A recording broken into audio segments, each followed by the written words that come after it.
జగన్మోహన్ రెడ్డి తిరుమల దర్శనాన్ని అర్ధాంతరంగా రద్దు చేసుకున్నాడు. మనందరికీ తెలిసిందే. వాస్తవానికి టీటీడీ తయారు చేసే లడ్డూకు వాడే నేతిలో కల్తీ జరగటం వల్ల ఇప్పుడు జగన్మోహన్ రెడ్డి ఎంత అపఖ్యాతి మూటగట్టుకున్నాడు.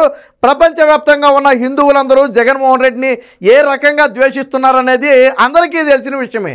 అయితే దీని నుంచి డైవర్ట్ చేయడం కోసం హిందువుల కొంత నమ్మే విధంగా జగన్మోహన్ రెడ్డి తిరుమల దర్శనానికి వెళితే కొంత హిందువులు నమ్ముతారు, నా మీద పడిన ఈ ముద్రను చెరిపేసుకోవచ్చని జగన్మోహన్ రెడ్డి భావించాడు. కానీ ఆ తిరుమల వెళ్ళటానికి ముందుకు వచ్చిన జగన్మోహన్ రెడ్డి చివరి సెకండ్లో రద్దు చేసుకున్నాడు. ఎందుకు రద్దు చేసుకున్నాడు అంటే బహిరంగ సత్యం, జగన్మోహన్ రెడ్డి డిక్లరేషన్ ఇవ్వలేడు.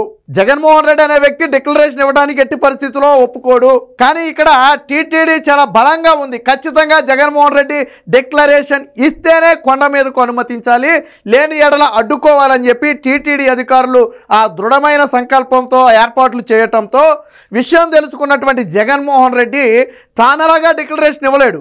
ఇవ్వకపోతే టీటీడీ అధికారులు అడ్డుకుని వెనక్కి పంపుతారు. సో అడ్డుకుని వెనక్కి పంపితే అది మరింత అవమానంగా భావించాల్సి వస్తుందనే ఉద్దేశంతో దాన్ని రద్దు చేసుకున్నాడు. ఫస్ట్ ఏమన్నాడు, కాలినడకని వెళ్తానన్నాడు. సరే కాలినడకని వెళ్తానని చివరిలో ఏమన్నాడు, ఆ కాలు బెనుకు పట్టింది, కాలు నొప్పి తిరగబెట్టింది కాబట్టి కాలినడకని వెళ్ళడు, డైరెక్ట్గా వెళ్ళి దర్శనం చేసుకుంటాడు అన్నారు. మళ్ళీ కొద్దిసేపటికి భూమన కరుణాకర్ రెడ్డి వచ్చి ఏమన్నాడు, ఆ టీటీడీకి వెళ్ళాలంటే డిక్లరేషన్ ఇవ్వాలని ఎక్కడుంది, మీరు కొత్త సాంప్రదాయాలు ఎందుకు తెస్తున్నారు, ఇవ్వాలని రాజ్యాంగం ఏమైనా రాసుందా, జగన్మోహన్ రెడ్డి 5 ఏళ్ళు ముఖ్యమంత్రిగా చేశాడు, శ్రీవారికి పట్టు వస్త్రాలు ఇచ్చాడు, అలాంటి వ్యక్తి ఎందుకు డిక్లరేషన్ ఇవ్వాలని చెప్పి ఒక వింత వాదన తెర మీదగా తీసుకొచ్చాడు. అంటే జగన్మోహన్ రెడ్డి స్వయంగా చెప్తాడు, జగన్మోహన్ రెడ్డి ఎక్కడా కూడా నేను హిందువునే, హిందూ దేవుళ్ళని నేను పూజిస్తానని చెప్పలా. కాబట్టి నేను డిక్లరేషన్ అడిగారు. జగన్మోహన్ రెడ్డి ఏమన్నాడు, నేను 4 గోడల మధ్య బైబిల్ చదువుతాను అన్నాడు. తప్పులేదు, నీ మతాన్ని నువ్వు గౌరవించుకో, బైబిల్ చదువుకో, దాని వరకు తప్పులేదు. మరి అలాంటప్పుడు నువ్వు పరమతాలను కూడా గౌరవించాలి కదా. ఆ మతం మీద నేను నమ్మకం ఉంచుతాను, ఆ దేవుడి మీద నేను విశ్వాసం ఉంచుతానని నువ్వు డిక్లరేషన్ ఇవ్వాలి కదా. హిందూ సాంప్రదాయాలు నువ్వు పాటించాలి కదా. క్రిస్టియన్స్కి, ముస్లిమ్స్కి కూడా కొన్ని సాంప్రదాయాలు ఉంటాయి కదా. సో వాటిని ఇతరులైతే వాటిని కూడా పాటించాలా. సో ఎవరు ఏ మతంలోనైనా సరే వాళ్ళ సాంప్రదాయాలను పాటించాలి, పరమతాలకు చెందినటువంటి సాంప్రదాయాలను కూడా మనం గౌరవించాలి.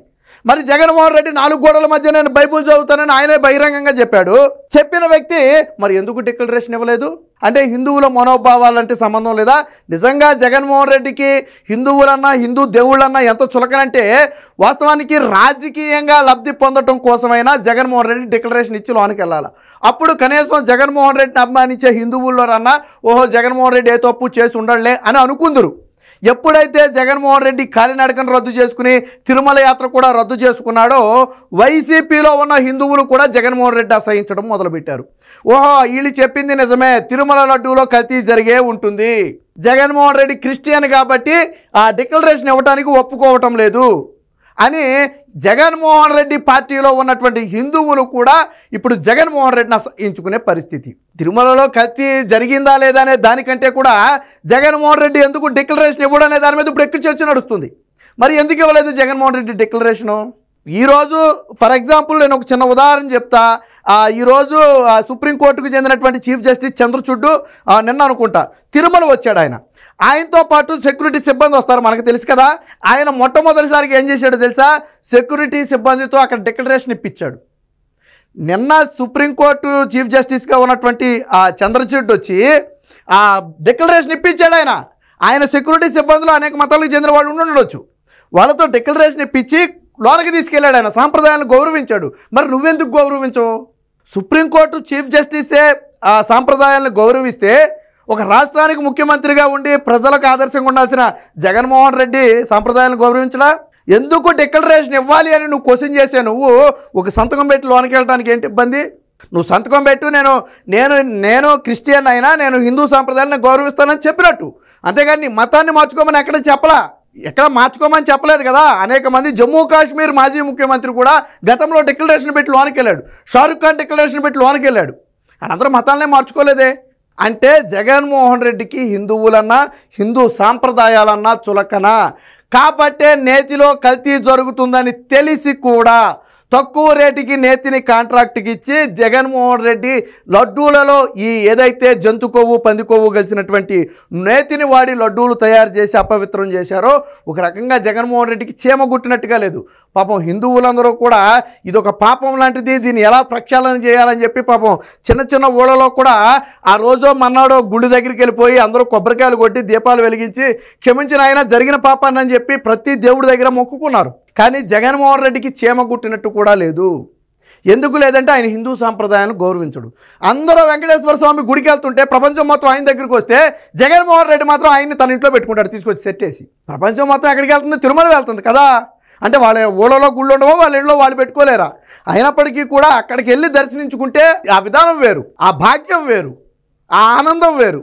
కానీ జగన్మోహన్ రెడ్డి ఏం చేశాడు? ఆ వెంకటేశ్వర స్వామి సెట్నే ఇంట్లో వేయించుకుని అందులోనేమో సినిమా పాటలతో ఆయన్ని అసలు భక్తి కోసం సెట్ వేసాడో జగన్మోహన్ రెడ్డి డప్పు కొడతానికి సెట్ వేసాడో కూడా అర్థం కాని పరిస్థితి. ఈరోజు హిందువులందరూ కూడా జగన్మోహన్ రెడ్డి నిజ రూపాన్ని గమనించారు. ఇప్పటి వరకు జగన్మోహన్ రెడ్డి ఎంతవరకు కల్తీ జరగలా వాడలా. సరే, నేతి సంగతి కాసేపు పక్కన పెడతావు. నువ్వెందుకు డిక్లరేషన్ ఇవ్వలా? నువ్వెందుకు వెంకటేశ్వర స్వామిని దర్శించుకోలే? నిజంగా అదే నిజమైతే మొన్నటిదాకా వైసీపీ సోషల్ మీడియాలో ఓదరగొట్టారు. వెంకటేశ్వర స్వామి దగ్గరికి వెళ్ళి ప్రమాణం చేయబోతున్న జగన్ అన్న చంద్రబాబుకు దమ్ముందా, ధైర్యం ఉందా? ఏది వెళ్ళమనండి వెంకటేశ్వర స్వామి దగ్గరికి. ఇక్కడ ఇంకో వాదన కూడా ఉంది. డిక్లరేషన్ అనేది చిన్న విషయమే, జగన్మోహన్ రెడ్డి ఇచ్చేదుడు. ఇంత పాపం చేసిన వ్యక్తి వెంకటేశ్వర స్వామి దగ్గరికి వెళ్తే అంతకంటే పెద్ద పాపంగా మారద్దే, కాబట్టి వెళ్ళొద్దని కొంతమంది సలహా ఇచ్చారు కాబట్టి వెళ్ళుండడని చెప్పి ఇంకొకటి కూడా ఉంది. ఏమో అది కూడా మనం కొట్టిపాడేలేం.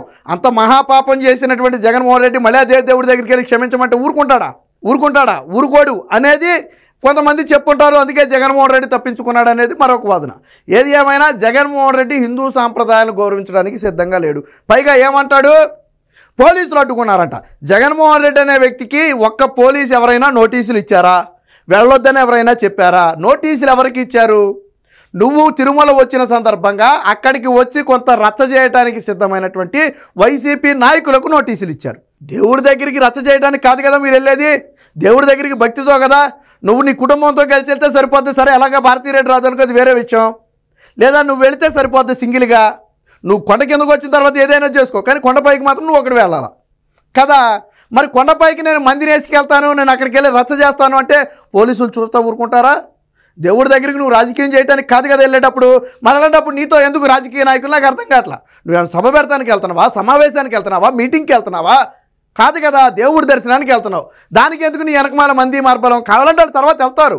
మరి వాళ్ళకు నోటీసులు ఇస్తే నన్ను చంద్రబాబు నాయుడు అడ్డుకున్నాడు, నేను ఎవడన్నా అడ్డుకున్నాడు వెళ్ళొద్దని? నీకు ఎవడో నోటీసులు ఇచ్చాడు వెళ్ళొద్దని? అయ్యో, నువ్వు జగన్మోహన్ రెడ్డి అనే వ్యక్తి మాజీ ముఖ్యమంత్రి తిరుమల వస్తున్నాడు, అన్ని ఏర్పాట్లు చేయండి అని చెప్పి టీటీడీ అధికారులు కూడా ఆదేశాలు ఉంటే వాళ్ళన్నీ సర్వం సిద్ధం చేస్తే సగం నీతో డిక్లరేషన్ మీద సంతకం పెట్టగానే సగం హ్యాపీగా తీసుకెళ్దురు, కొండ మీద దర్శనం చేపిద్దురు, ఫ్రీగా సగం తీసుకొచ్చి కింద దింపుదురు కదా. అన్ని ఏర్పాట్లు చేశారు, ఒక మాజీ ముఖ్యమంత్రికి చేసినవన్నీ చేశారు. మరి నిన్ను ఎవరు అడ్డుకున్నారు? నువ్వు అంటే వెళ్ళలేక సాకులు చెప్పుకుంటూ నన్ను అడ్డుకున్నారని చెప్పి వితండ వాదన. జగన్మోహన్ రెడ్డికి డిక్లరేషన్ ఇవ్వటం అనేది ఇష్టం లేదు. డిక్లరేషన్ ఇవ్వకుండా కొండ మీదకి వెళ్ళనివ్వరు కాబట్టి జగన్మోహన్ రెడ్డి తిరుమల దర్శనాన్ని కూడా రద్దు చేసుకున్నాడు. మరి నిజంగా జగన్మోహన్ రెడ్డి ఏ పాపం చేసి ఉండకపోతే, నేతి కల్తీ విషయంలో జగన్మోహన్ రెడ్డి పాత్ర లేకపోయి ఉండుంటే, నువ్వు గుండెల మీద చేసుకుని సగ్గా నీట్గా వెళ్ళు, ఆ దర్శనానికి వెళ్ళు, ఆ డిక్లరేషన్ మీద సంతకం పెట్టు, కొండ మీదకి వెళ్ళు, దర్శనం చేసుకో. అప్పుడు కిందకు వచ్చి చెప్పు ప్రజలకి, నేనే పాపం చేయలేదు, నేను వెంకటేశ్వర స్వామి మీదే భారం వేసి వచ్చాను, నేను అక్కడ ప్రమాణం చేసి వచ్చానని కిందకు వచ్చి చెప్పు. చెప్పగలవా జగన్మోహన్ రెడ్డి? చెప్పలేవు. అంటే జగన్మోహన్ రెడ్డికి హిందూ సాంప్రదాయాలన్నా, హిందూ విలువలన్నా, వారి గౌరవాలన్నా జగన్మోహన్ రెడ్డికి ఇసుమంత కూడా గౌరవం లేదు అనటానికి నిన్న జగన్మోహన్ రెడ్డి తన తిరుమల పర్యటన రద్దు చేసుకోవడమే ఒక ఉదాహరణ.